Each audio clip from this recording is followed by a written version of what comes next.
This is the Besotted Pride of West London podcast. And we're coming to you from a very safe part of the world because we're safe. We're safer than Safeways. I'm even feeling broader than Broadway. My name's Billy Grant, and I'm feeling so safe, just like the Mighty Bees are safe. And I'd say the Everton are safe, but they're not in Forest. I'm not safe at all. And Laney in the house, are you feeling safe, Laney? I am, mate. Yeah, very. Feel like very secure. I've got me. I've got my alarm set. I've got me got my big jacket on, like extra safety. Yeah, I've got the bars up against the windows. Right. No one can come in. I'm not going. I'm not going out. So, Yeah, right, safe. seatbelt on. You feel completely safe. Safe. Yeah, I Yeah, do. I do. it's a nice feeling. Even though, like I said to you, we always had our feeling, but it doesn't matter because it's almost like when it's an actual fact. And I know that Brian and Bumo doesn't necessarily agree with us because he doesn't think that we're safe, because he's thinking we need to go out there and have the same attitude for all the other matches and smash the other teams up until it's mathematically true that we're safe. But as far as we're concerned, Brentford are going to have a catastrophic end to the season for things to go horribly wrong. And Nottingham Forest and Luton and Burnley and whatever, they're going to have to be like Real Madrid, or Barcelona, or I was going to say Bayern Munich. Leeds. Well, yeah, we'll talk about Leeds later, maybe, or maybe we might not. But like I said to you, anyway, this is the Besotted Pride of West London podcast. And the whole point of that little waffle and ramble there is the fact that Brentford, who went to Luton on Saturday, and they beat them 5-1, which means that we are safe, safer than we were even after the Sheffield United game. So everyone now can really relax. And it's interesting because even before that game, you felt that we were relaxed going into the game, but forget about going into the game. After the game, people were just lying on the floor. You could see there was massages taking place. The relaxation was enormous, wasn't it, Laney? Yeah, you could tell. There was dressing gowns, there was everything. People putting their feet up by the fire. Yeah, no, it Bubble was it, baths.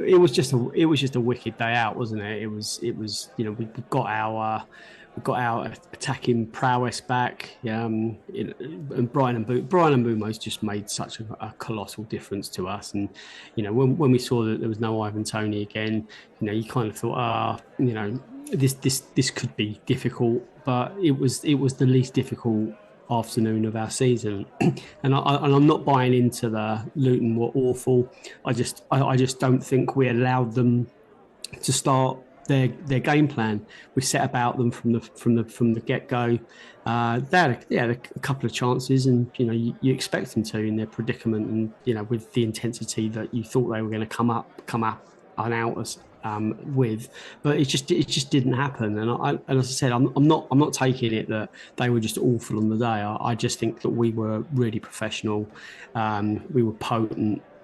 We've got several players that we've kind of waited for this kind of moment to arrive. Damsgaard, they're starting to kind of really look like attack-minded players that they've got width and ability, and I think that Brian and Bumo's reintroduction to the team, it's allowed that.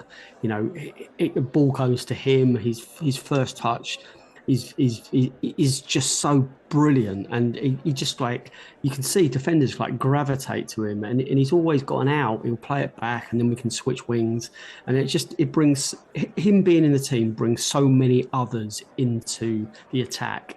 And I dread to think what could have happened to Luton if Ivan Toney was out there as well. It is scary that I'm sure you're going to come up with the XG stats a little bit later on, but if that was a 7 or 8-0 win or a 7 or 8-1 win, there was a slip up at the end by Yanel, but I'm not ever gonna kind of allow that to kind of ruin what was an otherwise almost perfect afternoon. Atmosphere was great, the vibe before, the vibe afterwards, it was just brilliant. And it felt that we were in the right place, and it felt that Brentford had got their swagger back, and we looked a great team. And Weiser's first goal, my God, that that shot, that rasping shot, that kind of looped in from distance, and that Brian Mbumo through ball for that, it was just beautiful. Yeah, it was a great day, mate, and I'm thinking we're going to do the same up at Goodison. Here we go. And we're going to maybe talk about that a little bit later. But tell you what we're going to do, because, talking about that Luton game, we're actually going to sort of go away, come back and talk more about the Luton game because we need to talk about that. But I think what's more important is the effects of that Luton game. Obviously, for us, it basically just elevated us. So, we were out of that zone as far as I was concerned, and a lot of people concerned before that. But now we're properly out of that zone because, the teams that below us are going to have to win consecutive matches and we're going to have to lose consecutive matches. And then sort of things going to go horribly wrong and goal difference. I say there's a lot of things that are going to happen if things go horribly for us. However, there was still activity going on in and around the bottom zone. Okay, we've got Burnley, you've got even your Sheffield Uniteds, you've got your Evertons, and you've got your Nottingham Forests, and you've got your Crystal Palaces who are also playing. Okay, they're all playing, and they all had an effect of what was happening at the bottom end of that table. And there was a big game that was happening on the Saturday that we were on, the day after we were playing, on the Sunday actually, nicknamed El Corruptico. By some people, which was versus Everton versus Nottingham Forest, and those two were playing, and interestingly, there was a time when those two, sort of not as fans, are sort of were getting together because they felt that they were under the same pressures from the league, and they thought we need to sort of join together and sort of put our fists in the air and all that. But all of a sudden, I've noticed there's been a fractious. It's been a bit fractious, where the Everton fans are just like, hold on a second, no, no, no, you're about to cheat, so we don't want anything to do with you. So all of a sudden, they've kind of gone off their own merry way, and the way that they needed to sort out the little punch up between themselves was on the pitch, and they did it on Sunday. Big game it was on Sunday. Whoever won that game was basically going to be out the woods, and whoever lost that game was back in the woods, battling with Luton for that final relegation spot. And the loser was Nottingham Forest. Everton won that game, so even with their points deduction, they're out the woods. Okay, yeah, there's a few more games left, and they could be back in trouble. But in general, they're out the woods. So now Nottingham Forest are deep in trouble. But there was a lot of drama in and around that game to do with VAR, which is something that we've spoken about a lot. We've spoken about the fact that, I was at the Premier League, probably not even 2 months ago, talking about VAR and how VAR could be better and how it's affecting the game and how they make decisions. The refereeing decisions are terrible and they need to sort that. So we talked about a lot of these issues actually with the Premier League less than 2 months ago. And then we've got this scenario where there are some maybe questionable decisions, but Nottingham Forest have blown it all out of proportion, in my opinion, because everyone gets those decisions. Yeah, they're terrible decisions, but that's the way that football goes at the moment now. And they've blown it all out of proportion, and they've made it all about them. And now there's malarkey to take place, and there's going to be, Nottingham Forest put out a statement via a tweet, which looked like it could have been probably done by sort of one of their drunken employees. It looks like some people say it might have been the owner. We're not saying that at all, but it looked like one of those sort of I'm going to tell the world, and they put out this tweet, and it's just caught the news alike. And I know a lot of people might turn around and say, yeah, but someone's got to do something about refereeing. But it's kind of like, yeah, okay, we understand, but the reality is Nottingham Forest actually weren't very good. They weren't very good that day. They kind of didn't really have very many chances, and they just weren't very good, and they haven't been quite good for a long time. So trying to blame the referees is kind of one of those sort of childish things that people do to try and deflect away from the fact that they're actually not very good. I mean, it was a bit ridiculous, wasn't it, Laney? It was crazy. I think karma. The word karma springs to mind. They seem to have brought a lot of this bad luck, this bad vibe, this bad feeling about themselves. They've kind of reached for the siege mentality button, and sometimes it works. It does help you out. Them against the world. Again, it's the old Leeds analogy. This is why we've said several times on here that Nottingham Forest have become the new Leeds, the Premier League. They think everyone's against them, and they're not. Everyone isn't against them. There are decisions that go for you, and there are decisions that go against you. And if I'm being honest, hand on heart, that one, two, or three of those decisions that VAR didn't give were penalties. It is they looked clear to me, but were they clear and obvious errors? If the referee hasn't given them, I don't, I remember going to the City ground early in the season and having at least one I thought clear cut penalty, and it wasn't given. And yeah, there was brouhaha afterwards about it, but then we get penalty, or we get a decision that goes our way the next game. There is kind of these things do even themselves out, but it was an awkward afternoon for Forest, but I thought Everton, even with those decisions, were the worthy winners.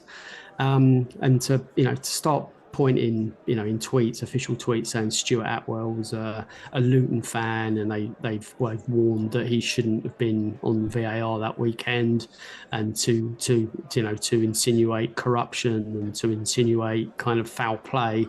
I think VAR and I think PGMOL have got several important things wrong this season, but I don't think they're corrupt, and I don't think it's deliberate, and I don't think there is kind of manipulation of decisions and results. I don't believe that for 1 second. Are they inept at times? Do they get things wrong? Yeah, they do all of that. But so that's always been the case. There's always been dodgy offsides. The history of football would be so different if there was VAR back in the day. There'd be titles that wouldn't have been won. There'd be FA Cups that would have gone to replays, and the history of the game would have been very different if we'd had technology years ago. But I still believe that 90%, 99% of the time they get the right decisions right. And I looked at a game earlier on in the week. I think it was the Leeds game, and they got a goal which was clearly offside, and that would have been ruled out, and that would have changed the effect of the game. It would have ended up 3-3 instead of them winning 4-3, and that's why we have it. Most decisions end up being the right decisions, but I think Forest have really brought this on themselves, and that they're looking desperate, if I'm honest with you. And I think this desperation does come from the ownership. I don't think it necessarily is the club itself. I think it's just the style of the way certain people operate now, and they're looking. They say they're going to go and assess all their options. Well, they haven't got any options, have they? I mean, they can write another letter of complaint to PGMOL. They can write another letter of complaint to the Premier League. Been and gone. They can go strike. They can go strike, can they? Well, okay. Well, then they get a bigger points deduction. So I think their appeal is imminent. I think we find out the findings of whether they're going to get any points back. Their situation may improve, but I don't think it will. And they're looking down the barrel now. I think we're all in agreement now that Brentford and Everton now are out of the woods. So it's down to it's 3 from 4 now. And Nottingham Forest have Manchester City at home on Sunday. That's going to be a miracle if they get 1 point out of it, let alone 3. So you assume that they're going to lose that. And Luton are away at Wolves, Burnley are away at Man United. Sheffield United are down already. It's looking like nothing changes this weekend. And there's 1 game left, so there's like 3/4 games left, depending on which team you're looking at the fixtures. It becomes mathematically difficult for them to get out. Their saving grace is that Luton can't start winning, but Wolves are they're in a so kind of form. If Luton win at Wolves, then it puts the old proverbial cat amongst the pigeons. But going back to the Forest situation on Sunday, they did themselves no favours. I think they were hard done by, but they made themselves look idiots. I mean, there's that as well, and I just sort of I just also think when you start moving into conspiracy theory zone, you sound a little bit mad. And I know people are going on about you know oh the football Premier League want the money here, and it's just like when Leeds when they were in the Championship and they were going, oh, the Championship, the EFL don't want us to leave the Championship. They're rigging the matches and telling the referees to make us lose the whole time because we generate too much money for them. And it's just that really kind of mad, totally self-centered. It's all about us. We are just the best of the world, and everything is about us. There's no one else that really exists. It's just us, and the Premier League are trying to get rid of us. And I'm just thinking, you're just like, where did this come from? It's just madness, like and it's that whole, it's slightly kind of egotistical thing that you are the most important thing in the whole football kind of arena. Where there are actually other teams. There's Mm. Luton, there's Burnley, there's Brentford, there's Crystal Palace. There's look, they're we think that we're quite important as well. So why has it become all about you? And why has everyone got that downer on yourself? And why can't you sit back and reflect and say, actually, well, these things we haven't done quite right, which is interesting, like I said, because they've done that recently. As soon as the owner puts his prices up, then they've turned around and said, actually, well, to be honest, we're not very well run. But this conspiracy theory, I mean, it's interesting. You got Stan Collymore, who used to play for, he played for Forest as well, didn't he? Did he play for Yeah, he did. Forest? Yeah, yeah. Yeah, he played for Forest, but It's the he's South End in Forest and that. Yeah. yes, yeah. So, and he's interestingly, he's kind of he's really been laying into their fans in a kind of constructive way, just saying this conspiracy theory thing is nonsense. He goes, just like you said, yeah, the referees might be rubbish. They've made terrible decisions. They've been making terrible decisions for years. You kind of get over it, but as soon as you're moving into conspiracy theory, it just makes you sound like a fool, So he's kind of pulling them up on that, and I 100% agree with him. And I think you kind of just got to move on. I mean, you said to me a bit earlier, Bill, didn't we have like a number of decisions that went against us earlier in the season at a time that we really needed some points? We needed a win and we got a draw, or we couldn't we needed a draw, we got a loss, and we needed those points. We didn't sit down there and start going on about the conspiracy theory of the league because our stadium's too small and really they probably want Leeds United and not. You just kind of just go, oh God, that's a bit rubbish. Let's just get on with it. That's just kind of what you do. But maybe just people act differently, and I think it's also to do with the people around you and how the club's run. And I say that as well because, like, at the end of our club is run in a kind of quite level-headed way. And for us to go around and sort of kind of, I'd be quite disappointed if Thomas Frank went around and said those things, or Phil Giles or Matthew Benham. I'd be quite disappointed if they said that out loud. Oh, yeah, it's a conspiracy theory. Because it's just like, come on, let's just get on with it. At the end of the day, there are different theories out there where you know there's the unconscious bias theory, which I do believe exists, where bigger clubs may get a different kind of favors done to them to the smaller clubs. Not necessarily because people definitely do it, but there's just this unconscious bias, almost like an unwanted or a respect given to other teams because of what they have done before and the size of them. So you may get a few decisions or everything like that against you. I don't think it's a conspiracy. I just think it's kind of one of the, and I think it's a completely different thing. I mean, do you think I'm kind of off the mark there a little bit, Laney? No, I think you're right. I think there is, is that familiarity, isn't there, where referees are on first name terms with players from certain clubs, and they're not with others, and there's many occasions throughout history where I can think of where the big club has got the benefit of the doubt and they've got a big decision where the other club hasn't. And I'm just I'm looking back. I'm looking back and looking at the highlights of the Forest game away at their place as we're talking now.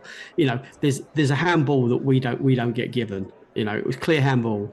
Didn't get VAR, and then there's the foul of their goalkeeper makes on Johan Wieser. He's about to clear it. Wieser goes in. He's about to knock it in the back of the net, and their goalkeeper takes Wieser out. Not given. there's two penalties in the first half at the City Ground where we don't get penalties, and this is the flip side of what happened up at Everton. And I've had to go and research this. Once the game's ended or once the week's gone past, we've forgotten about it. Not forgotten about it, but it's just like I think we're just all a little bit more worldly and maybe a bit more balanced to realise that that's just football sometimes. But yeah. So going back to your point, do I think that big clubs get the benefit of the doubt over the little clubs? Yes, I do think that. Um, I think that happens in every club around the world. I'm not saying it's not inevitable, and I'm not quite sure what you do about that. But I don't think I'm sure that there isn't a conspiracy. There's not a dark meeting room in PGMOL or Premier League HQ where they're working out what's going to happen in certain games and who they want up and who they want down. That doesn't happen. It doesn't happen. You look at the bottom of that table. The teams that are at the bottom of that table are there because they're shit. That they're there on merit. There's no one, even with points deductions. Those teams with the points deductions, they've been trying to get relegated for 3 years in Everton's case. Forest escapes just about last year, and hopefully they won't again this year. But there's a good chance they will. But it isn't. There isn't a conspiracy. They're just not very good, and their cheating in their FFP has compounded that. They need to look at the ownership of the football clubs and stop pointing the finger at everyone else, because it ain't us. We've said a million times on this podcast. We're playing the rules. We're doing it right. We're struggling just through injuries. We didn't go out and then blow the bank on replacements and gone, well, we probably get more points than they're going to deduct from us, so it's worth the risk. We've got a gambling owner. This guy's a gambling genius, if there is such a thing, and even he's not done that. So we're playing it fair and square, and they're not. So it's down to who's running their club. It's not down to everyone else.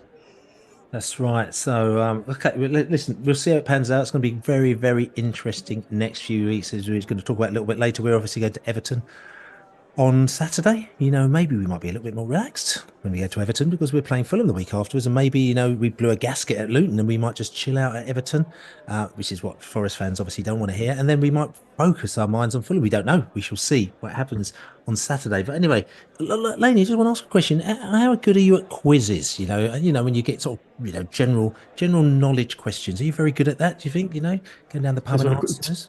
Depends what the question is, to be honest with you, mate. I'm normally very good. I've got strong subjects. I've got weak subjects. So what's your strong subjects? Is it sort of ancient, sort of Egyptian sort of proverbs? No, I would say strong subjects: geography, sports, especially football, especially Brentford. Yeah. Weaker subjects, I'll probably say like science. Action heroes, I would say, it's a particular weakness of mine. Yes, that's right. Yeah, a particular weakness. That's right. Yeah. So yeah. So, about yourself, Bill. I know you're perfect. No. I mean, quizzes, I'm okay with quizzes, actually, to be quite honest with you. Quiz of the week and all that stuff. But live from Norwich. That's right. Okay. But yeah, I wouldn't mind sort of like, if I was to do like a music, an 80s groove, like, rare groove and kind of soul boy. Yeah, very, very niche. Like, I'm saying, okay. I'm actually very good at sort of, if you, play the intro and like the first two bars of an intro of particular records from from the British underground scene, I'm saying, from about sort of it's 1980 to 90, sort of 95 or something like that. Play the first two bars and I could, Okay. or two notes, and I can name that tune straight away because I'm All sort of a right. little bit geeky like that, you know. Okay. But they don't do very many quizzes like that, unfortunately. But No, anyway, they don't. I don't think I've ever seen one. No, that's they right. don't exist. If you did, there'll be sort of three people watching it, like, you know, it's me and and a couple of my mates, like, you know, Yeah. Pricey and probably kind of Mikey. Helen Lepel, Oh yeah. Brentford fan, was in Mm. the final of Mastermind. Did you know that, Laney? No, I didn't. No, No, you didn't see. Failed that See, question. Yeah. there's one quiz that you failed straight away. Yes, she was as well. And there's a nice little interview with her in the Bees United newsletter as well at the moment. So go and check her out as well. So it just goes to show you, like I said to you, we've got a plethora of fans out there, and we've got some very, very geeky, knowledgeable fans. And like I said to you, Helen, she's fully masterminded herself right up, and she's got right Okay. in there, and she's elevated the profile of Brentford in another area again, isn't she? Okay. Well, maybe we need to invite her on and quiz her, That's right. interrogate her. That's right. In fact, tell you what we might do is we might get her and JB to see who comes out with the best Yeah. stats and facts. And also, you know, maybe JB comes out with the Brentford stuff and she'll come out with stuff which is kind of related in a very vague way to Mm. Brentford, which might just scale the world, you know. Well, there's a good chance she listens to this because every Brentford fan we know listens to this That's podcast. right. That's right. So, So Helen, reach out. We get you on. we'll And get you on. Definitely. We'll get you on between now and, well, 2087, which is when we're going to win yeah. the Champions League. And if by perchance you're a massive drinker, then we'll get you down to the Beside End of Season podcast, and That's then we can quiz you there and then. And the quiz of the week, indeed. So anyway, listen, Yes. loads to talk about on this podcast. We've got the Luton game, which we are going to talk about once again God, are as we well. still doing the intro? Yes, this is still the intro. Wow, fuck Yeah, me. we're good at listen. The last intro is 40 minutes, mate. You know what I'm saying? So this is Wow. this is actually kind of snippet size compared to that one. Oh, God, We've got I thought we finished. God. we got JV with his facts and his funk as well. We've also got the Gowler from the Bees Breakdown posse, who's going to talk about Luton. He's going to be purring about Luton as well, and also looking forward to the game against Everton. And then we got Connor from the Toffee Blues Everton podcast, who recorded his piece for us, unlike the Luton person who I'm not going to name, who didn't record his piece for us last week. So I apologise about that. But he had a little gap in the middle where he said, "Let's go to Luton." Actually, we didn't go to Luton because he never recorded 5-1. That'll teach him, won't it? he obviously knew what was coming. But you know what I'm saying? He just thought, I'm going to quit while I'm ahead. Mm. So there you go. So no Luton, but we've got plenty of Everton. And to tell you what, as well, Everton also had the manners to go out, and not only did they record one, they recorded two bits of audio for the podcast, because he said, I need to make up for this Luton person who recorded none, so I'm going to record one. So they actually recorded one, then he went, hold on a second, we've just smashed up the Liverpool, I'm going to do it again. So there you go. Connor's going to be gloating about the Everton victory over Liverpool. But anyway, I'm going to go off. I'm going to have a little glass of red wine, I think, this evening, Laney, and then we're going to come back and we're going to talk Luton. Kenilworth Road, Luton. What a day. What a day. And I have to admit, at the beginning of the season when the fixtures came out, and I was, you know, third season in, I was thinking, I'm going to pick and choose my games this year, my away games. Not going to do all 38 games this season. I might do 37. No, I just thought, I might do, don't know, I'll just pick and choose. And Luton, I have to say, was one that I decided to choose not to go to. I've been there too many times in my day. And I just thought this season is going to be kind of like just, Luton will be down there wherever they are and we'll be doing whatever we am. And that game's going to be relatively inconsequential. Also, I think last time we went to Luton as well, it just was such a bad evening. It was just so terrible. I just thought, I don't know if I want to go back there again. In a long time, it was just horrendous, but things change because all of a sudden circumstances change.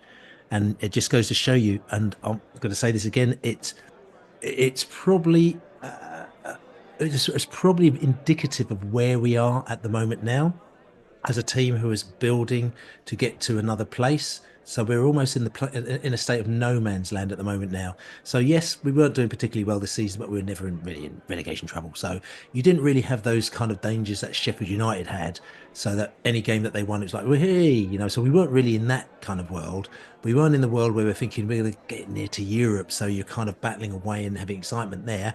And for the last few seasons, in effect, we've basically been a mid-table side. So we turn around, go to our matches, enjoy ourselves, very happy that Brentford are doing what they're doing, but you haven't got that oomph, that you necessarily have when you're at the top of the championship or the bottom of the championship or the top of Division One or the bottom of the Premier League, that kind of stuff, or fighting for the top four or fighting for you. You know what I'm saying? You just haven't Yeah. had that. However, this game just gave us a little bit of that because even though we beat Sheffield United and we were very happy, it's almost like this game, because we were out of the woods, seemed bigger than that. And the win was almost like much more important than the Sheffield United game, even though it's the Sheffield United game that made this game more important. Does that make sense, Laney?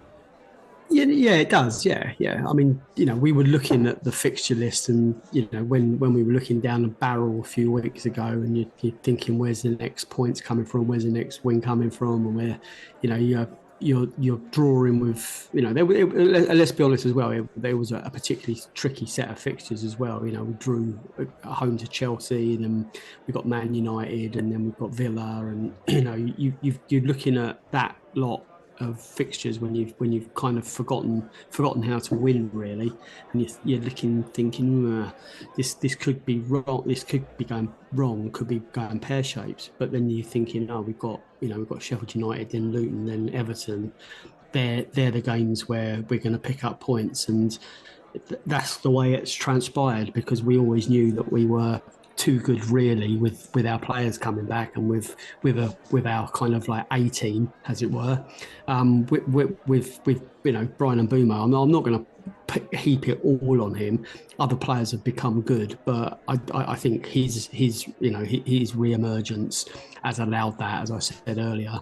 And players like Reguilon, Pinnock coming back, I don't think you can underestimate the impact of having Pinnock and Brian back. They're just immense for us, and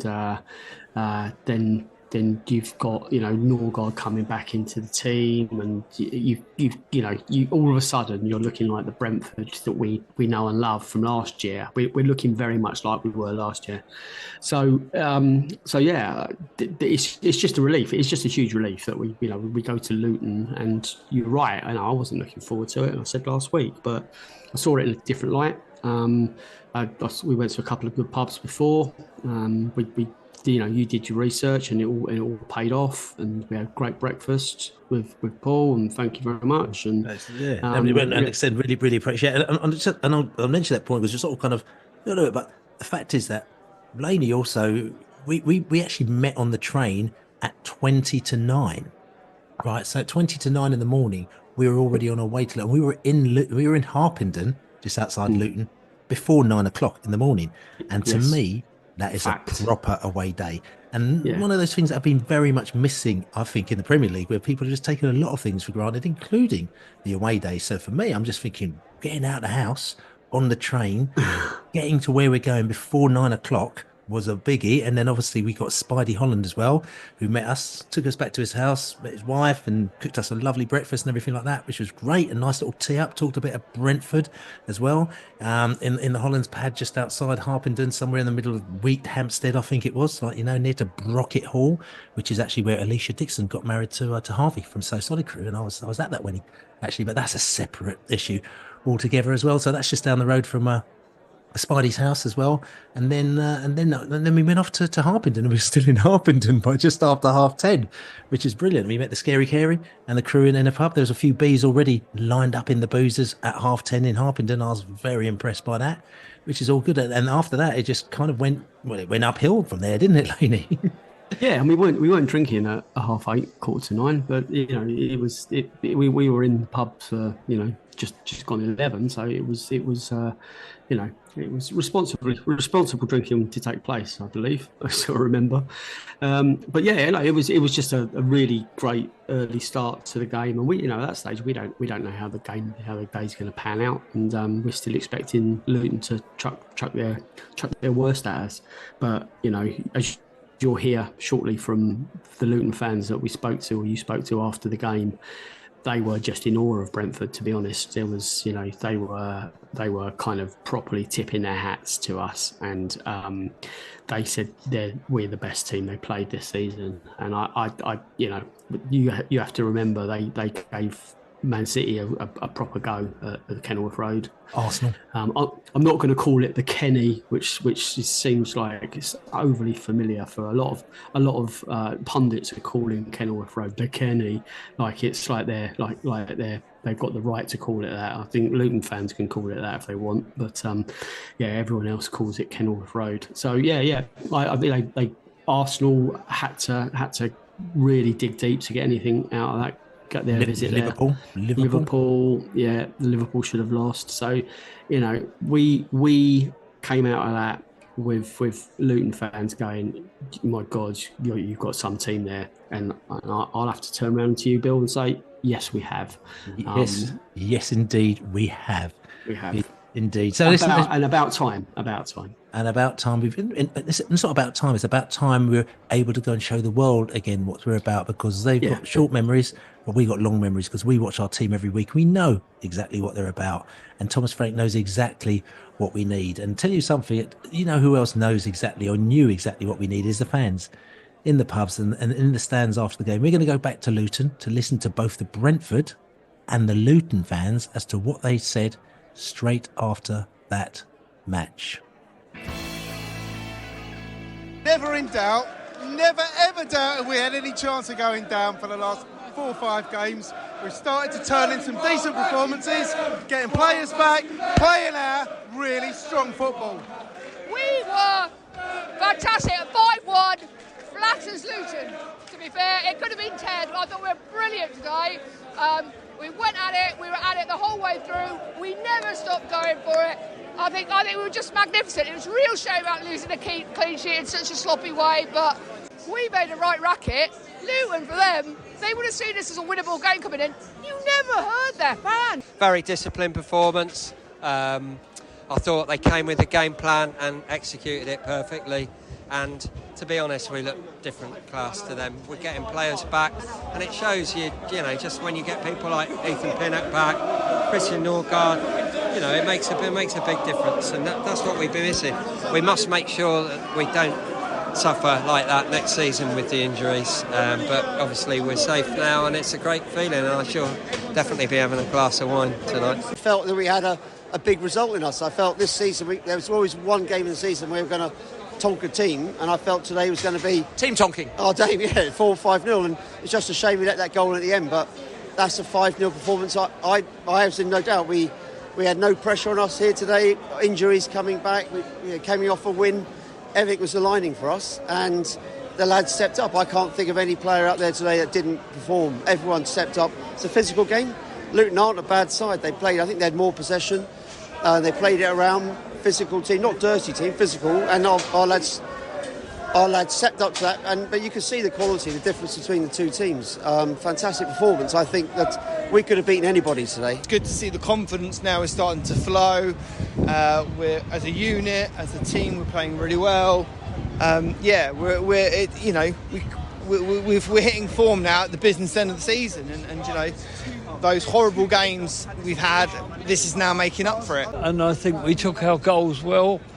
We could have had a few more chances, but 5 away from home, who's going to balk at that? Straight away, as soon as that whistle went, we was on them. We were creating chances. How we went like 4-5-0 up in the first 20 minutes is beyond me. Crossbar, off the line twice. Every player put a shift in there. And we took it into the second half. I must admit, I was a bit surprised at Luton. No, you were just quality today. Your quality on the break, you were brilliant. I tell you what, all season, This is the first time we've been outplayed. And we played Liverpool, played Man City, we played Arsenal. Today we were outplayed from start to finish. And I can't take that away from you. You were quality today. But once the third goal went in, before the fourth goal went in, you looked like fucking Brazil. We were just taken apart. No, you were good today. And what an incredible performance by Brentford and Brentford fans, I'd say, today. I think there was only one team in it from the minute we kicked off, and that lapse at the end that allowed them to score, that's all that stopped today being the perfect performance, I think. Well, one of the best away days I've been to ever, and to be honest, this season it's been needed, and we went out there and we showed class, and we went out there and showed them how it's done. 5-1, what a game. Best game of the season, honestly. Perfect. So there you go, in the stands, the proper old school stands of Luton. And when we're saying old school, I mean, I had to keep on crooking my neck to sort of guide it around the post that was in the way, that was sort of, that was obscuring the goal that was in front of us. Like, you know what I'm saying? It was proper old school. It's like Griffin Park days, you know what I'm saying? Before, if you were in the new road or in the I don't know if the Braemar Road actually had the stands in front of you. I don't know if they did, but the new road, definitely you had to think that sometimes you had to look around the stands, you know, at the poles that were there to try and kind of get a view of the ground. And Luton was very much like that. You know, we definitely had an obscured view marking on our ticket, and I thought, how's that going to be obscured? But now I see exactly why it was obscured. But it's still good because the vibe in that stand was next level. It really was. 1,000 fans, really tight, singing, dancing, having a laugh. It was just old school songs, new school songs. The atmosphere was great, you know. And like I said to you, I know a lot of people weren't able to make that game as well, but in a strange way, it kind of shows you as well when you kind of bring it back to kind of the kind of crowds we were getting in the sort of bigger games in the Championship, when we were taking like 1,000 fans away and 1,200 fans away, which was a big crowd for us when we did that away, other than Fulham when we took 7,000. That didn't count, you know what I'm saying? But in effect, when we took sort of 1,200 away to an away game, you got a proper atmosphere where people just were in it, hardcore, like, you know. So and I thought, you know, again, I'm not harking back to Championship days, but I was thinking that's actually a good feeling. A nice tight stand. Everybody in there is having a sing-song. I mentioned on the podcast, it's not like Liverpool where 1,500 of the fans, you know, tickets have been sold to Liverpool fans or people who like Liverpool. So you're standing there with basically fans who didn't even support your team. So the atmosphere is horrendous. Now you've got a stand which is half that size with everybody making noise. And it was a tremendous atmosphere in the ground. And you can hear from the excitement of the fans how excited they were and enthralled, both Brentford and Luton fans, after that game as well. Yeah, it was just wicked. I wouldn't have wanted an unrestricted view, but I think it was the blur of goals going into the back of the net that kind of obstructed my view. And I had an incredible day, and it was surrounded by good people, and we just had a laugh. Laugh. That's right. Tell you something. Let's go to JB, because JB had a good day as well, and he actually mentioned to me, and he said to me, it was just too potty, you know, and he was so potty, he says, and I've never heard JB say potty before, that he just sat down, he went home, and then he just came up with all sorts of ridiculous stats and facts for his facts and funk. So I think let's go over to JB and let's hear the plethora of facts he's got for his facts and his funk. Are you ready for this? I told you it was coming. JB, and he's ready to suck it to you one time. Hello, Jonathan Burchill back again. On average, you need to go to 120 Brentford away league games to see one where we'll score 5 or more goals. There's never been 18 of them. Since our biggest ever away win, the 7-0 at Exeter in 1983, Saturday's 5-1 at Luton is one of only 7 we've had since. There were the 5-3s at Darlington in 85 and Burton in 2017, 3 other 5-1s at Plymouth in 94, Huddersfield in 2016 and Hull in 2020, and we also had the 5-0 at Preston in 2021. In our original 5 top-tier seasons, we scored 5 or more in just 7 games. And in the Premier League, we only had the 5 in the 5-2 win against Leeds last season. And in all 8 of those wins, they'd all been at home. Luton was our first ever top-tier 5 on the road. Also, in our 160 top-tier away games, it was the first time we'd ever scored 4 more goals than the home team. We first visited Luton for a non-league fixture in 1902, including those Southern League days, in the EFL and in Cups. In 52 of our previous visits, we'd never scored more than 3. The exception is the Tier 3 game in 1933, which ended in our highest ever league draw of 5-5, with Jack Holliday credited with all 5 of our goals. Saturday, in game 34, it was the first time this season we'd gone in leading by 2 goals at half-time. We hadn't even scored in the first half of our previous 5 games. Scoring 5 is more remarkable as we hadn't previously managed to score 4 in a game this season. Having beaten Luton 3-1 at the G-Tech, we completed our first double of the season. We're now 5 unbeaten, our best of the season. Wisser became the first player to score 2 open play goals in a game this season. The only other brace was Brian's back at Fulham in game 2, one of which was a penalty.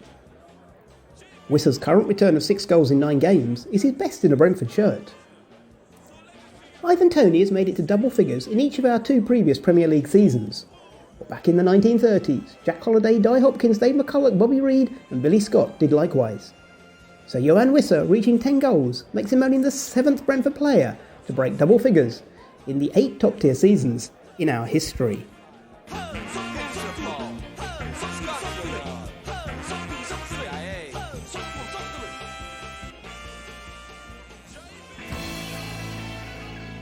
There you go, JB. I mean, he's reeling them off. There you go. You know, it's almost like, you know, you go to Luton and it just kind of opens something in his mind, and there you go. It's like the Grand National. You know, the horses, they've gone.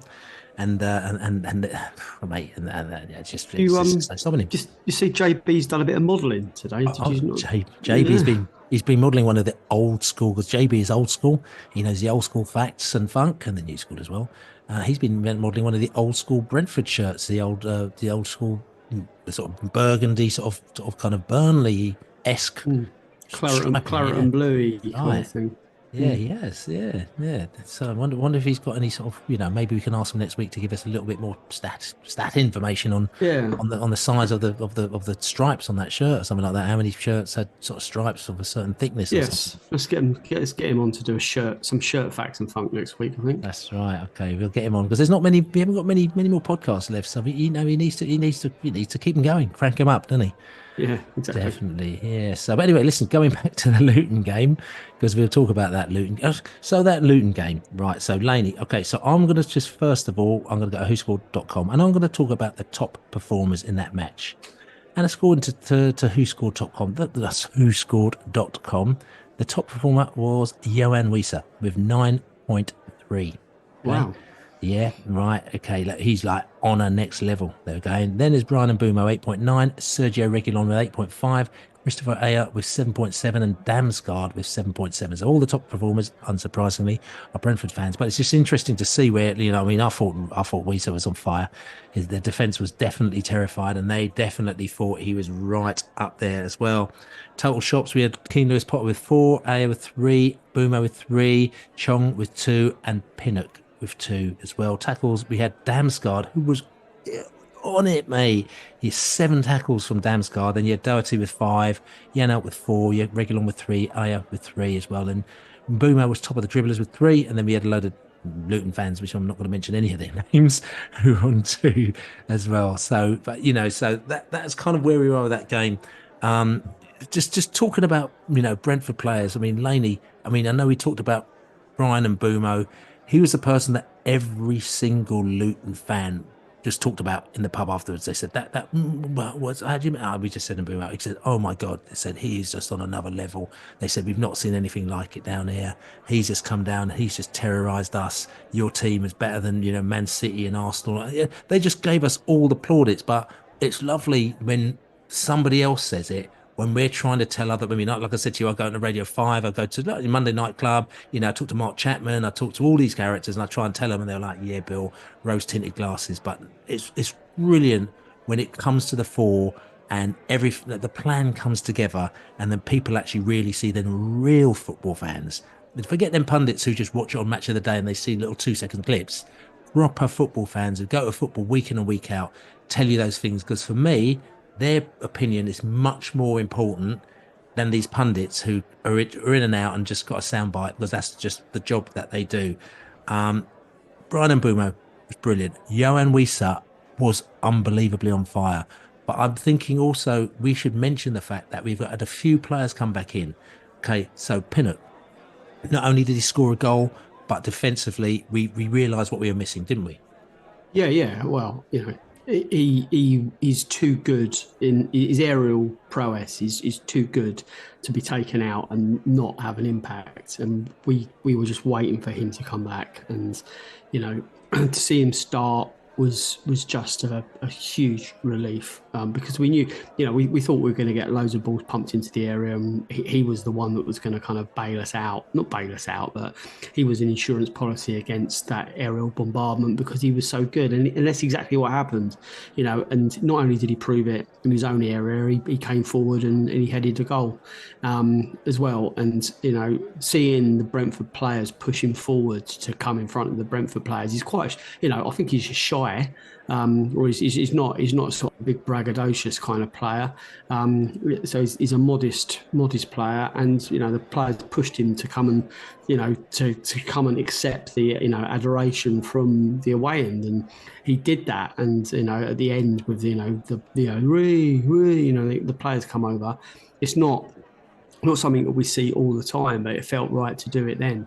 So yeah, to have Pinnock back in the team alongside Nathan Collins, who he looks more dependable in recent weeks. He's not throwing any rickets into the spokes. He's getting his game together. We need to see him now against better teams. Let's not forget we have played Sheffield United and Luton the last two games. So we face a different proposition up at Goodison at the weekend, and then we've got a series of in brackets more challenging games. Fulham at home, then we've got Newcastle and Bournemouth, and we've got those kind of games coming up as well. So Reguilon again, he looked good. As you said, Damsgaard, he looked on it. Jensen and Janelt, they looked well inside their comfort zone. Janelt's one little mistake at the end let Luton in for their goal, and then KLP, he took his goal well, but then he blazed one wide when he should have scored before Wissa did score. So a bit more from KLP still. He's improving. It's nice to see him out on the left rather than left wing back. He's in his kind of natural position. He's earned his right to be included in the starting 11. Whether he retains that with Jada and Mbumo looking like they're both fit now, and seeing Sharda come on and score was really important. That was a big thing. So yeah, we're looking good, mate. Yeah, and talking about Sharda, I mean, Sharda came off the bench and he scored a goal as well. Again, it's one of those things where it's not promising for us, but you could see kind of where we're going. We talked about Sharda was a big miss for us. He came out. I mean, listen, he came out the side. He was injured. He's been injured since, I believe it's September. It might be even August actually. So he's been out of the side since August until now for the whole season. And he was meant to be our kind of like, right, Sharda's here. Ivan Toney's out, but Sharda's in. Oh no, there's no Sharda. You know what I'm saying? So that's a massive miss for us. So for him to come back and, play a little role and score a goal, that's all very, very positive. Like, Keane Lewis Potter, like I said to you, 7.5, who scored gave him, which is all right. It's respectable. Reguilon, talking about them, we talked about him a couple of weeks ago, so we're not going to go into him too deep. But again, he is showing the kind of player that, is, we're going, hold on a second, this guy could actually do a job for us. Whereas beforehand, a month ago, we were thinking, mate, absolutely no chance whatsoever. Again, 8.5 the Who Scored gave him, but he was causing problems all over the park, So, there's a lot of positivity happening within the Brentford camp, at the moment now. And like I said to you, as we go into these final 3 games of the season, for me, we've got 3 games this season, but for me now, the job's done already. There's only one other job that needs to be done, as we know. It's Fulham in a couple of weeks' time. We can't come down to our place and embarrass us. So as far as I'm concerned, I'm quite happy for the team to just chill out a little bit, take the plaudits, right? Chill out this weekend if you have to, as long as you go into the following weekend and absolutely smash the Fulham off the park. Because for me, that is the absolute key. Because I enjoyed myself so much last Saturday at Luton, before the game, after the game, going back to Harpenden, meeting our Luton buddies as well, like, Dan and Roz and all that lot. We met them beforehand, and we met my mate Steph as well, who used to look after Tall Paul, and Alex P as well, and all them people as well. He did a little gig for them in Harpenden a couple of weeks ago, which I find really bizarre. Alex P in Harpenden. So okay, all right, okay. I'm saying, if you know exactly what I'm talking about. But yeah, stepping out with all those characters, Club Chopin and Dan the Man and all those characters, till very late on Saturday night. For me, that enjoyment was so much. I could take whatever that left Everton, as long as we did not deliver. Come on, raise your expectations. No, it's not that. I'm saying, if you want to give me one or the other, I don't think they're mutually exclusive. Everton or Liverpool, Laney. If you Everton or not Everton or Liverpool. Everton already smashed up Liverpool. Everton or Fulham. Everton or Fulham. Which one? Yeah. Well, Fulham all day long, but it's not. There is no either or. It's. No. I think it's both. I just don't. I think we've become a different Brentford now. It's Brentford of 6 weeks ago. You'd say you choose one of the two. I just think that they're going to build up a head of steam, and let's wait and see. Let's see what happens. But I think you need to crank up your expectations now, my friend. Okay, I think what I'm doing is I'm cranking down the expectations, because I think that they've blown themselves out so much for that Luton game, just so much. And this is going to be after the Lord Mayor's show, so I don't want to get too disappointed. I think Everton have done the same against Liverpool. That was the game they wanted to win for so many reasons. They'll want to beat us as well, but So, but anyway, listen. Going back to the game, Luton, they were effective at creating goal-scoring opportunities through individual skill. But where their weaknesses were, they committed a high number of individual errors. Brentford recreated a high number of chances relative to our possession, and also stole the ball often from the opposition. We were effective at creating goal-scoring opportunities from through balls, and also from counter-attacks, and also goal-scoring opportunities from set pieces. And we were strong at finishing, but we committed, believe it or not, a high number of individual errors, which we might not get away with if we were playing maybe a team who was probably, a lot higher up the table. Luton attacked down the left-hand side, and we favoured long shots, attacked through the middle, had a high shot frequency when possession, favoured crossing the ball, and favoured through balls as well. So that's kind of where it sat with us for that Luton game. Tell you something as well, because we've talked a lot about this Luton game, but what we're going to do is we're going to go over to the Gowler stateside. Bees Breakdown, who every week he puts his Bees Breakdown tactical and analytical article up on besotted.com, so check it out now. It's really good, and he's done the Luton article, so it's up there now to go and check it out. But he's going to tell us, in his own words, the tactics, the analytics, everything about that Luton match. Also, he's going to look forward to the Everton game. Hey, this is Jacob Gowler with Bees Breakdown. So for that Luton review, the Bees created plenty of chances against Luton in a variety of different ways. So Brentford built out of the back, they pressed high up the pitch, they took advantage of set plays, and I was really impressed with their counter press as well. The Bees overperformed their XG for only the 10th time this season. But this was Brentford's best shooting performance by far. They overperformed their XG by 1.9, and their expected goals on target was 5.06, which just shows how clinical Brentford's finishing was. And Mbeumo leads the squad with 9 goal-creating actions this season. And although this statistic, XG plus minus, is a skewed statistic with a lot of other variables, Mbeumo's is plus 10.5, meaning that when he's on the pitch, the Bees have created 10.5 more XG than they've allowed. So it's nice to finally have some of these players back from injury and see them put it all together on the pitch. All right, so for that Everton preview, they've scored the second lowest amount of goals so far this season. They've just been heavily underperforming. They scored 13 fewer goals than expected, but they are coming off 2 wins against Nottingham Forest and Liverpool, and Sean Dyche's mid-block always gives Brentford trouble, so the Bees will probably look to take advantage of Everton in transitional moments, and when out of possession, expect more direct play yet again, since Everton have attempted the most long passes. And similar to Luton, they send in a lot of crosses. So not counting the midweek match against Liverpool, where Calvert-Lewin scored a header off a corner, Everton has created 13.5 XG from corners and another 7 XG from set pieces, which is somewhat due to the fact that they have won the most aerial duels in the Premier League, and Calvert-Lewin has actually won the most out of any player. So luckily, a backline consisting of Ayer, Collins, and Pinnock gives Thomas Frank a good chance to win some of those aerial battles, but that's definitely something to look out for. So there you go, the Gowler.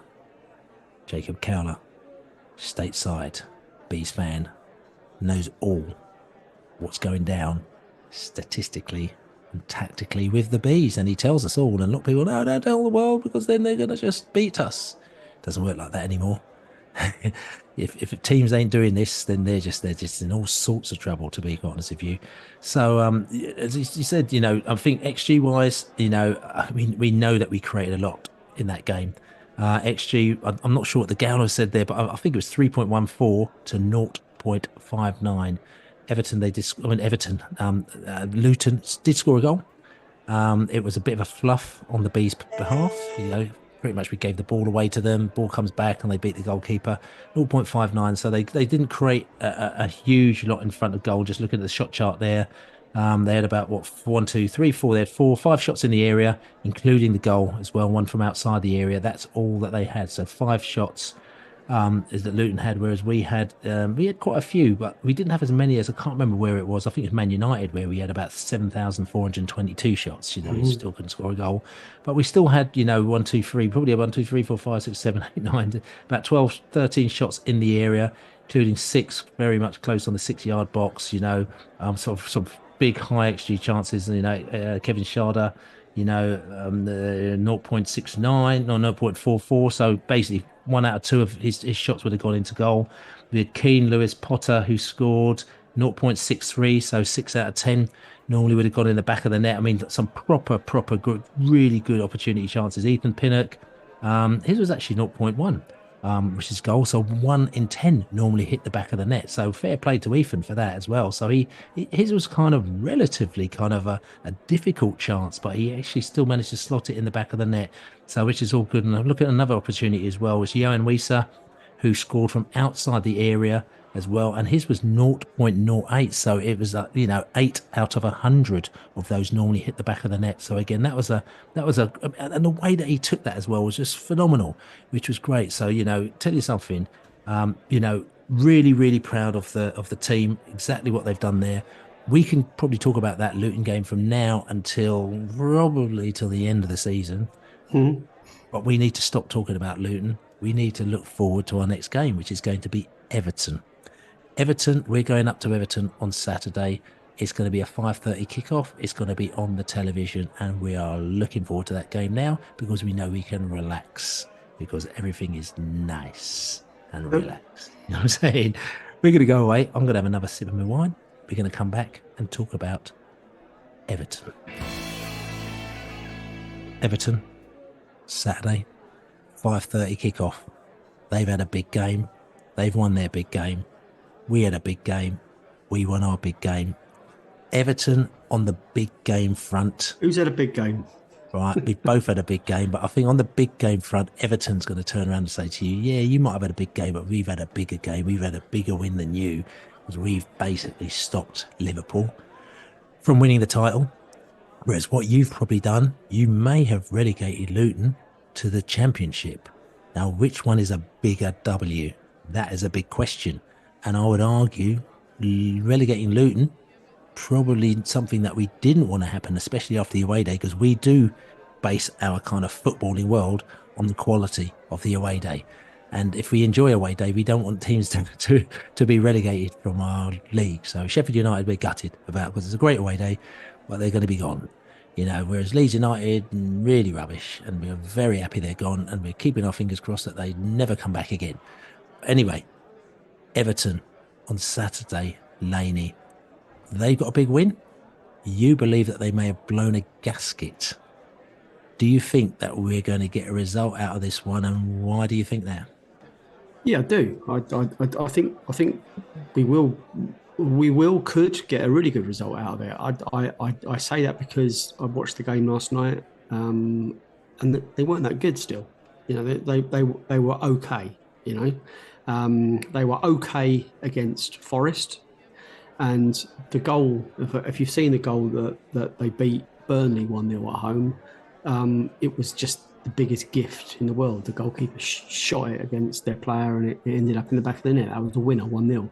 So they've won 3 games recently at Goodison, and they deserve probably to win all of those games, but they didn't look particularly great in them. They looked average. And then Liverpool, they just literally were just a shadow of the team that we saw earlier in the season. So, Liverpool deserved what they got, but that wasn't the Liverpool that's got them to, within kissing distance of the title. It was always Man City's title. It was when were the challengers going to fall away, and that's the way it's come. Arsenal's a bit stronger than they were last year, but probably still not strong enough to go the whole distance. But evolving. But Everton, yeah. So I'm thinking that they've done enough to survive without being particularly good, and we go there, and I think we're still better than our recent form. We're getting stronger, and I think that they're kind of feel that they are safe now.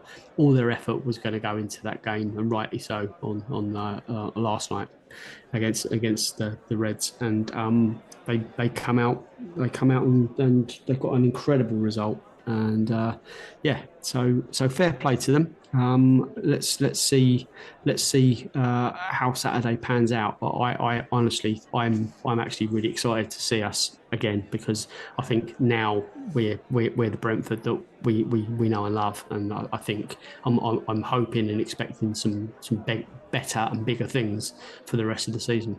Yeah, so Laney's given his thoughts on the Everton game. I might give my thoughts after we hear from Connor from Toffee Blues podcast, because he is very happy. He's very happy indeed. They've got point deduction and they're still not in the relegation zone. They've just beaten Liverpool, which is their big rivals, and they're not in the relegation zone. Nottingham Forest have got all sorts of stuff going on, and reductions in points and less points than other people have been given, and all sorts of stuff. They've got a reduction in dignity as well. Yeah, and then they're still above Everton. So Everton are very happy at the moment now. So we're going to go over. We're going to speak to Connor from the Toffee Blues podcast, and then he's going to give us the lowdown on Everton. Hi, my name's Connor Williams from the Toffee Blues podcast and YouTube channel, where we cover all things Everton. We do opposition reviews, player reviews, scouting videos on potential players, do videos with people from other footballing channels such as Besotted Bees, and talk about the opposing team and their players and all that good stuff. So that's at the Toffee Blues on YouTube, Twitter, all the socials, so check them out. I'm on here today to talk about Everton and talk about if I'm happy this season or not. At the time of recording this, it is the morning after the Merseyside derby win at Goodison Park. So at the minute, I'm quite happy, but I'm trying to keep it leveled and not be hyperbolic about it, because obviously, I'm absolutely buzzing. It's the first time in 14 years that we've won there. The last time we won there, I was in high school, so well long ago. But yeah, as a whole for the season, I'm I think it's an okay season. I think the points deductions isn't ideal, which has put us down the bottom. I think we'll be safe now because of the win last night. Luton would need to win 3 of their next 4 games. But in hindsight, and they've got us to play, so we could make a big part in that. But even, I still think it probably doesn't definitely make us safe, but it probably does. The points deduction, unfortunately, has put a bit of a downer on it. You can tell it's affected the players and the coach and the fans mentally. We have had a couple of good games, though. That run where we were first taking 10 points off, we went on a bit of a run under Deitch and got 9 points back pretty quick in our next 3 games. Other key matches, I think beating Forest last week was important for us. And then going on to beat Liverpool last night was huge, not just in terms of the 3 points, which is obviously massive, and the fact that we've probably almost definitely ended their title run, but also because a 14-year streak has been broken. It'll give the players and the coaching staff confidence to go on now to Brentford, who I think is a plausible game to win. Even if we don't, we've got Luton as well. So it gives us confidence going into these games of we've just beat Liverpool, who are challenging for the title, who we haven't beat at home in 14 years. If we can beat them, we can go on to beat anybody type of mentality, which I think is what you need when you're down at the bottom, especially with these last couple of games to go. Down at the bottom, 3rd time in a row that Everton have been down there. It's not been as bad as last year. Last year we were safe on the final. We were only safe on the final day. That was far too close for my liking. The season before that, we were safe with 3 games to go. I think it'll be mathematically similar this year, where we'll be safe, hopefully, with a couple of games to go. So there's nothing to play for at the end of the season, which would be nice, because last year against Bournemouth was a bit too much for myself. But yeah, that game on, the rivals down there have been tough. You've had Luton, who've been giving it a good go. Luton, everyone thought at the start when they came up, they might be a potential for the Derby record, and they've done anything but that. They've, gone out and fought for every game, which I commend them for. You've got Forest, who have been a tough outfit as well this season. I think Burnley and Sheffield United are done, although Burnley are picking up wins recently. I think they're done. And Sheffield United gave it a good fight against Manchester United, but quality prevailed there in the end. The Forest game was massive. Beating Liverpool was monumentally huge for us. And going into Brentford, if we can win that, they will be 3 huge games in the space of a week at home that we've won. Whitwood seals off, and it just shows what a home advantage can do for players and the fans. So I think we still need one more win just to absolutely put it beyond doubt. But on the rules of probability, I'm thinking, probably okay at the minute. Obviously, like I said, the points deduction is why we're down there. Us and Forest, myself, and I think I resonate with the fan base a bit on that I don't think they're completely fair. Listen, I won't argue and go, it's unfair because we're a well-run club. We're not. Our owner hasn't ran this club well since he came in. He can't even properly see off a sale. We're struggling to get a sale through because he's picked what looks like to be charlatans to sell to. So I'm not going to tell you that Everton are a well-run club and that it's, not our chickens coming home to roost, because it could be that. What I disagree with is the fact that we're, one, having a sporting punishment with points deductions for a non-sporting offence. The costs are related to the stadium, which, unlike Forest, were found to have breached it due to transfers, that is an on-field punishment for a sporting advantage. And they've said this in the commission, didn't gain a sporting advantage because it's for a stadium. So I feel like the points deductions for that are harsh. Maybe a tax would have been better, or a fine, because it hasn't improved us on the field. We haven't gained anything. I think as well, to be honest, the mitigating circumstances were somewhere really beyond our control. Usmanov was our naming rights sponsor, who was going to give 200 million for just naming rights for the new stadium. He was also funding the club through his other means of advertising and sponsorship. Pretty much was where we thought we were getting a large part of our money from. The Ukrainian war broke out and Russian oligarchs got sanctioned. We weren't to know that. At the time that happened, the stadium was, halfway to 3/4 of the way built. People going, oh, well, you shouldn't have built something you can't afford. At the time, we could afford it. By the time we got sanctioned, he'd got sanctioned, you're not going to tell people, right, lads, leave the half-built stadium, don't touch it now till we're ready again. It could be there for years. It'd be a waste. You've got to push through now. So that's what we've done. In terms of Burnley, Luton and Sheffield fans, we've not overspent, so I don't feel sorry for them. The only thing I feel sorry for is the appeal process takes too long.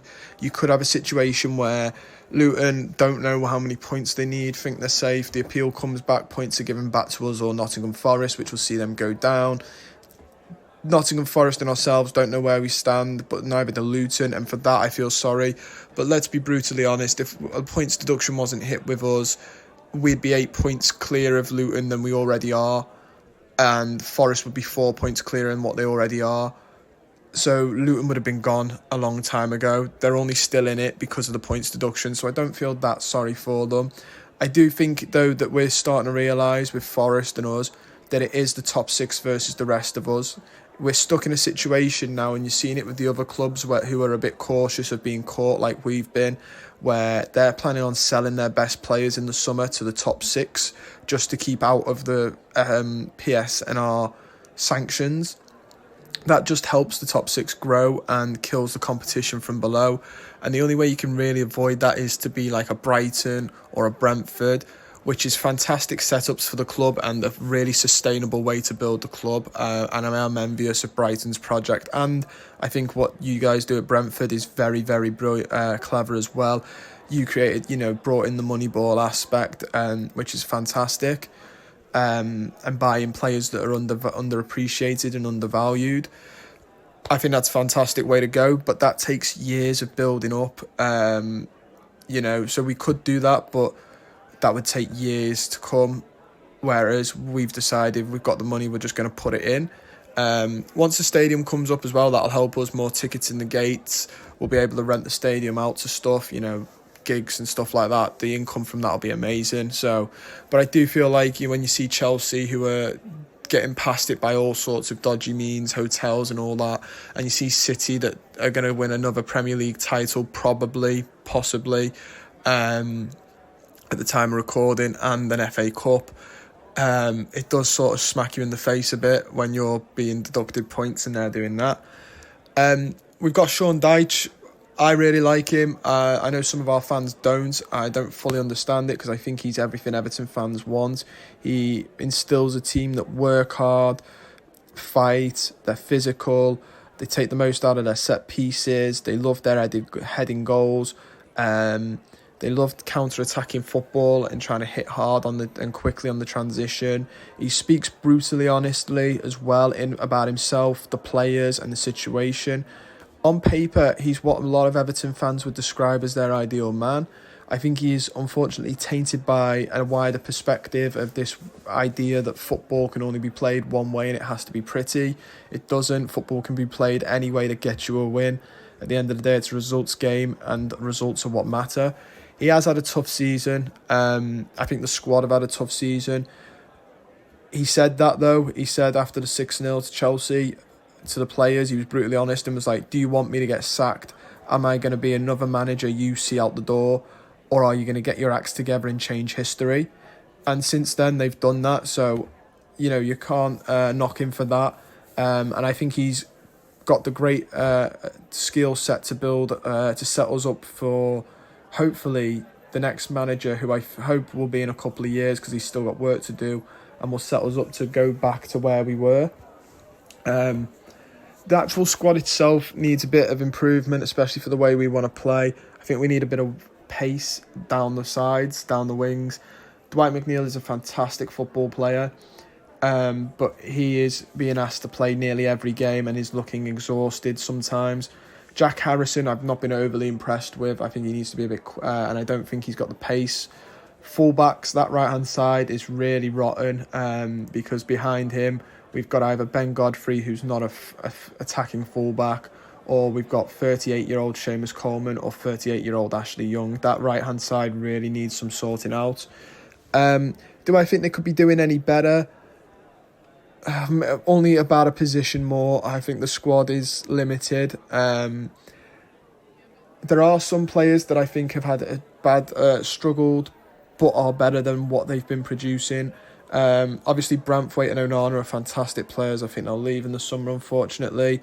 Branthwaite especially, I like them both, but Branthwaite especially is destined to be a really, really brilliant Premier League centre-back. He has all the tools, in my opinion, to be one of the best we've ever seen if he carries on the way he's going, and certainly one of England's best centre-backs in a couple of years.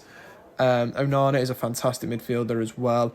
I think he's slightly limited to the way we play. I think with a bit more freedom he could really show his skill set. I think the likes of Dominic Calvert-Lewin as well, fantastic players that have struggled with injuries and off the field stuff. Fantastic to see him get a goal at the Merseyside derby, really deserves it. And I hope he can get back to what he was, the form he was in, because he's a fantastic lad and seems like a great person. So it's there. There are some players that excite me. There are some players that I think need to probably move on in the summer as well, and some players that I don't think we should be trying to get, aka Jack Harrison's loan. I wouldn't be making that permanent. Last time we played, we beat Brentford earlier on in the season in September. Tarkowski, I think, and Dominic Calvert-Lewin got goals. I thought we played well. I thought we got a set-piece goal. That's our biggest threat, is set-pieces. I'm not too sure how well Brentford are at defending them, but you have to be really on top form with us, because we have this sort of blueprint at the minute where we swing one in deep to James Tarkowski, who will header it back across the danger zone and normally into the likes of Dominic Calvert-Lewin or Abdoulaye Doucouré to knock it in. Really, really good, because Tarkowski wins most of his aerial duels, so you're guaranteed to win that ball, and then putting it back in the danger zone where, that 6-yard box, anything could happen. It could even be a Brentford player or another opposition player that puts it in. In terms of Brentford this season, I'm shocked to see where you are, because I think you're a good outfit and a good team. And like I said, I really am envious of the Brentford model and the Brighton one. But I know that you've had injuries. I think the biggest one you're missing is Ben Mee. Obviously, you missed Tony for a large part while he was suspended. But I think you've had players step up like Wissa and Mbumu, who stepped up as well. But I think Ben Mee, you've missed loads at the back. I've liked him ever since his Burnley days. I think we should have got him instead of Michael Keane. And then when people were raving about Tarkowski back in 2016, I thought it was Ben Mee that deserved the plaudits then. He saw out 2 really good centre-back partnerships at Burnley. So I think you're missing him. Players that concern me from Brentford, I've got to say Wissa, haven't I? He's in such form. I like Onyeka as a midfielder. I think he's a really good combative midfielder. Lewis Potter as well is a very good young player with high potential. And Mbumu as well is a fantastic player. I think those two, Wissa and Mbumu, have really stepped up when you've needed them. I think the game will probably be a draw. I've got 1-1. I'm hoping for a win, because that will guarantee our safety, but I can see it being a draw, to be honest. I can see it being 1-1. But I've been Connor from the Toffee Blues. Thank you for listening to me, and thank you to Billy and the lads for having me on Besotted once again. An absolute pleasure to appear on your podcast, boys. All the best for the end of the season as well. And bar when we play you, I hope you have a good end of the season. See yous. So there you go, Connor from the Toffee Blues podcast. And we were talking a bit before. Laney was saying about, how we're going to beat Everton, because they've focused on that Liverpool game. We focused on the Luton game, but we got a little bit more recovery time than they have as well. But I just want to point out, and that's why I'm a little bit nervous about Everton and their strengths and weaknesses.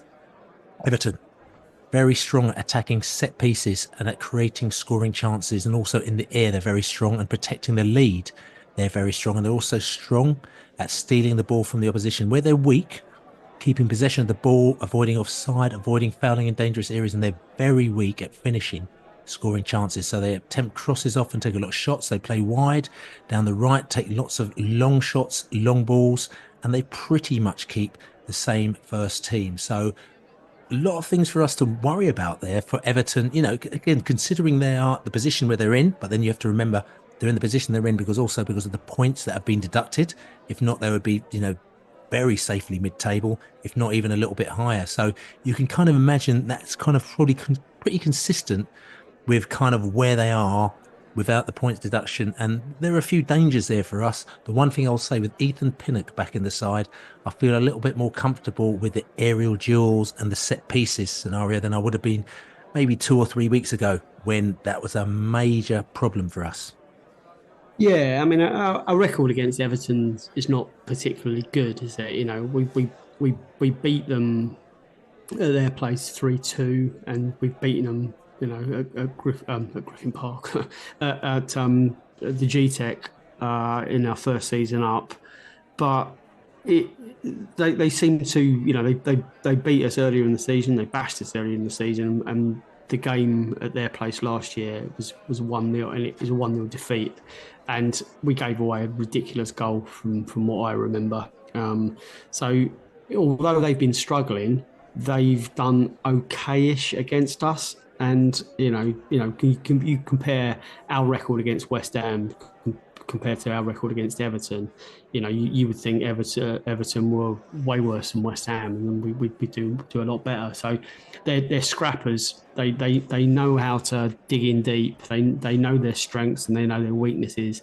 And in recent years, they seem to be kind of in damage limitation. And certainly under Dyche, who's like his role there is to just keep them up, and he's done an incredible job considering what's been stacked against him this year. And it's interesting to see Thomas Frank singing his praises today, and just saying that he's got a lot of time for Sean Dyche and what a lovely guy he is. And I know that you met him for a drink after the Forest game in Nottingham. That was in the Nottingham game, in the City Ground, and you said what a nice guy he was. And, lovely bloke. Yeah. So I think his kind of on-screen persona is very different to his actual persona. I think I'm not saying he isn't the gruff, angry, fighty man that he looks like he is at times.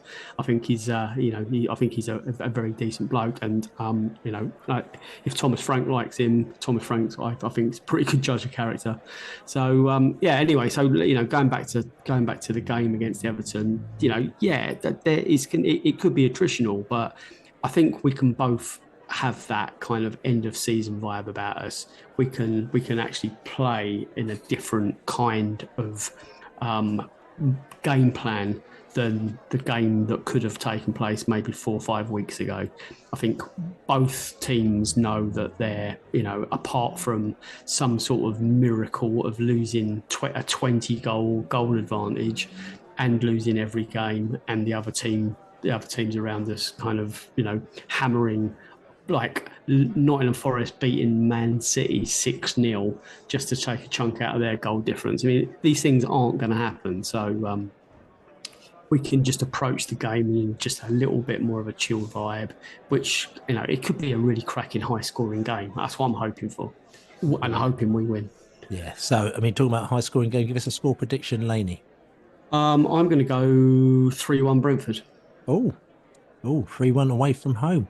And I'm going to go 2-1 to the mighty Bees. So, there we go. Listen, this is the Besotted Pride of West London podcast. We've had a good week. We've had a great week. We've had lots of fun. And tell you something, also, it's much better when all these things happen towards the back end of the season, because you just remember these things. People will end up forgetting the middle part, the murky part, the horrible part, the dark part. They'll remember the fun back end of the season. So, like I said to you, Forest was fun, Sheffield United was fun, hopefully Everton's fun, hopefully the F word, Fulham, will be fun. And then we'll just take it from there. But like I said, this is the Besotted Pride of West London podcast. My name is Billy Grant. I'm here with the Laney Man.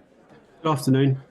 Good afternoon, good evening to you too. Don't forget to subscribe on all good podcast channels and also buy us a beer, besotted.com/beer. Thanks to everyone who's bought us a beer. It went down very well in Luton, I could tell you that much. Not enough people did buy us beer. Listen, we're fine. Listen, we're very grateful for you for buying us a beer, everybody. So thank you very much. And it's good to bump into all the people at Luton as well. Those Laneys, we had a platform full of Laneys. Do you remember? That's right. If you check it out on prideofwest.london as well, the post-match podcast from Luton, you should definitely check that out. It's about 40 minutes long, but it is brilliant. From the stands, the people celebrating, the Luton fans in the pub, who, to be fair, the Luton pub that we went to was quite, it was quite old school, let's just say that one. And it was full of characters, let's put it that way. But we know how to negotiate characters, and we got inside there, we got in, we chatted to them, we had a laugh, we got out, and we were all fine. But it was very, very. Oh, you made me laugh. How many times did you say "we come in peace"?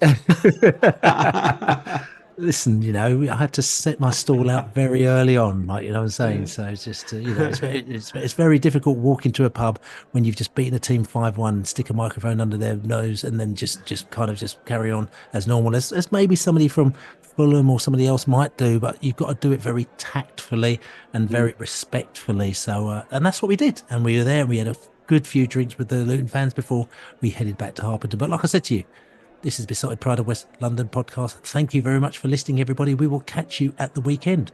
Liverpool, their games. Come on, you bees. You bees, let's beat them Toffees if we can. You bees. Send Forest down. Brentford FC!